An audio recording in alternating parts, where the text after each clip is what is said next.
And in just a few moments, we're going to be looking at some of the treasures that are housed in the vaults of the museum. So would you say hello, ladies and gentlemen, please, to Mr. Kevin Arnett. Here you go.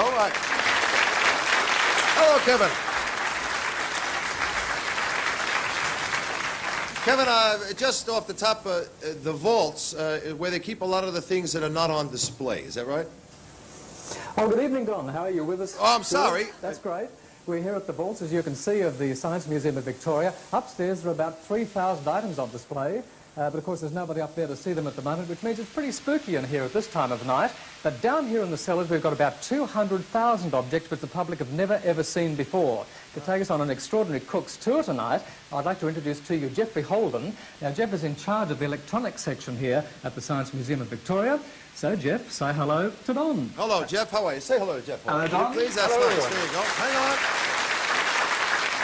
Jeff, we've got a little funny noise sometimes in the sound. You can hear me now? I can hear you clearly. That's good. Now, this section that you're in charge of course, what do? They classify everything down there in the vault, so this is one particular section you're talking about you're going to show us now. That's right. We have about 12 bays, 12 areas like this, which are sort of technical wonderlands, and I thought we might have a look at some of the things in this particular bay. And where do a lot of these things come from? Most of them come from donations. A few we purchase, others come from other museums. Right, okay. Well, show us around and we'll have a look. Right. Well, this is a World War II torpedo, a real one of ours. One of ours, yes. One of ours. I think actually it was Australian and not American done. Uh-huh.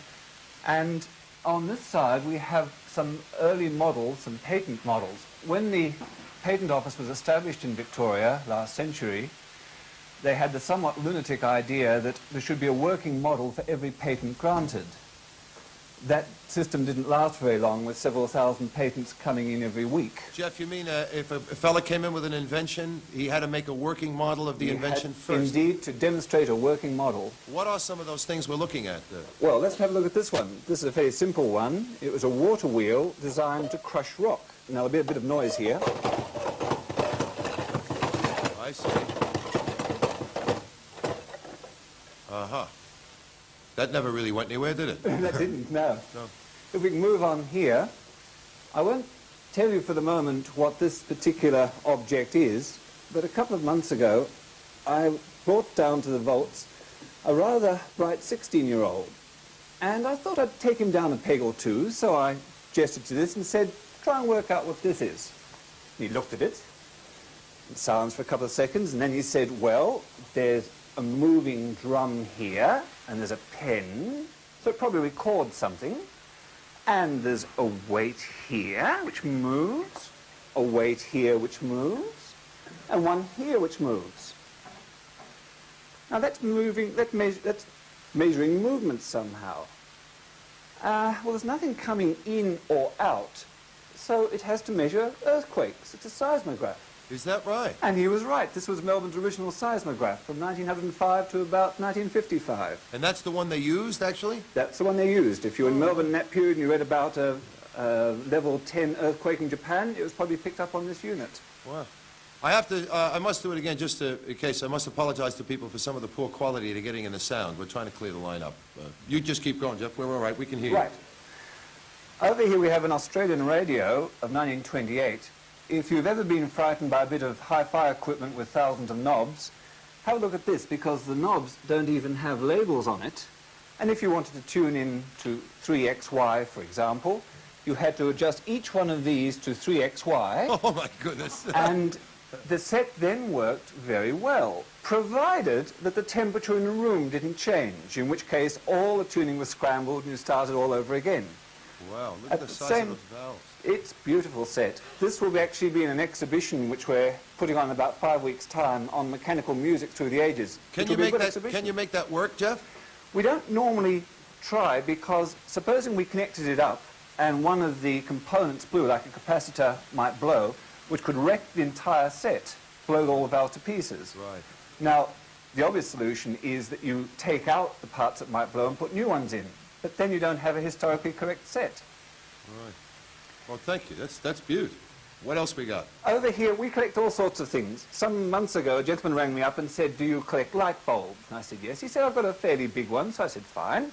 And he brought in this one. Oh, Now, he also said that he'd tried it out to see if it worked, and it did work, but he couldn't see anything for 30 minutes afterwards. what was that for? Have you any idea? This would be for lighting a sports field about 20 years ago. Lighting a what? A sports field? A force field. Sports. Oh, a sports Sports field. field. I'm terribly sorry. I didn't. I see. Well, big deal. You can all hear better than me. Now, something which I'd never seen before. This is not what it appears. It looks like me after a tennis racket game. Right. But this is what every well-dressed Antarctic explorer wore. This is a genuine snowshoe. I don't know about you, Don, but I've only seen these in comics before. But this is a genuine 1947 Australian snowshoe. Oh, wow. See, that's something. Down here, we have some donkey engines that would drive any 12-year-old boy lunatic with delight. What is a donkey engine? A donkey engine is a little steam engine. Oh, You got right. a little Metz in it, and it goes chug, chug, puff, puff, and turns a large flywheel. Yeah, Bert does that sometimes, too. Yes. But my favourite model of all is this car down here, which is a full working model. I think the indicators are on. Yes, they are. And this car is a genuine model in that everything on it operates. For example, the handbrake works, and even the gears work. Oh, yeah, look at that. I'm changing gears without using the clutch, a bad habit. Yes. Easy to pick up nowadays. Yeah. You have to explain to most people what a clutch is. But I think my favourite object here needs a little bit of explanation.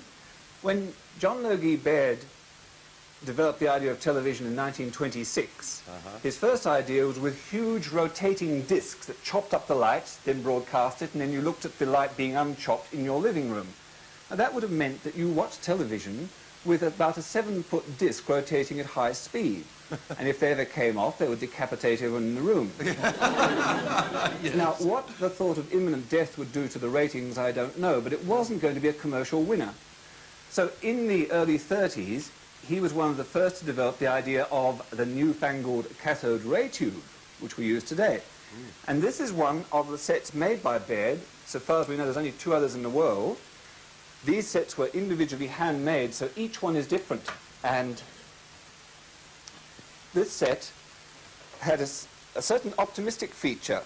It had a channel selector. Now, that in 1935 was extremely optimistic. But Yes. he was also a realist because you can't change it from channel 1. How many channels were there in 1935? None. None. None, right. The set itself used a mirror. You sat in front here and looked at the picture tube through a mirror, and you may wonder why not the more conventional form of television set. Well, if we can come round the back, I think you'll see why. The tube itself was immense. It goes right down to the ground. It's 4.5 feet high Oh, yes. and fragile as all get out. But I think it's important that this was the first cathode ray tube receiver ever seen in Australia, and that was in 1935, brought out here by John Logie Baird. And this set is the direct descendant of the set that you're watching this program on. And where did you get that, Jeff? This was left by Baird in Australia. It went through a series of rather mysterious circles and finished it up at RMIT. We then acquired it from RMIT after they were a little tired of it cluttering up one of their rooms. I'm going to say goodbye to you in a minute. Just before we go, one question. What is there? Can you put a value on the things that you have down there in the vaults? On many of the items, yes, because they're available on the open market. For example, the radio set which I showed you. Right. That would be, I think, as far as I know, it's about $600 currently. But on something which cannot be replaced like this set, as I say, there are only 2 others in the world, both in the hands of other museums, there is simply no way of putting a value on it. It's irreplaceable, literally. Jeff, thank you very, very much for the visit. I found it really interesting and fascinating. I may even want to come in there and come down there myself one time and look around. It'd be Feel nice. free. Okay. Thank you very much, Kevin. Are you there? Yes, I'm here, and I just want to thank Jeff very much also, and the Science Museum of Victoria for letting us come in here at this spooky hour of the It was night. very nice. Have you and we enjoyed that, appreciate Don? it. Maybe And we can thanks, do this Jeff. again sometime in Love another this section, topic. eh? Yeah, It a lot was of a things to pleasure. see. Okay, be lovely. you soon. Thank you, Jeff. Thank you, Kevin, very much. We'll be back.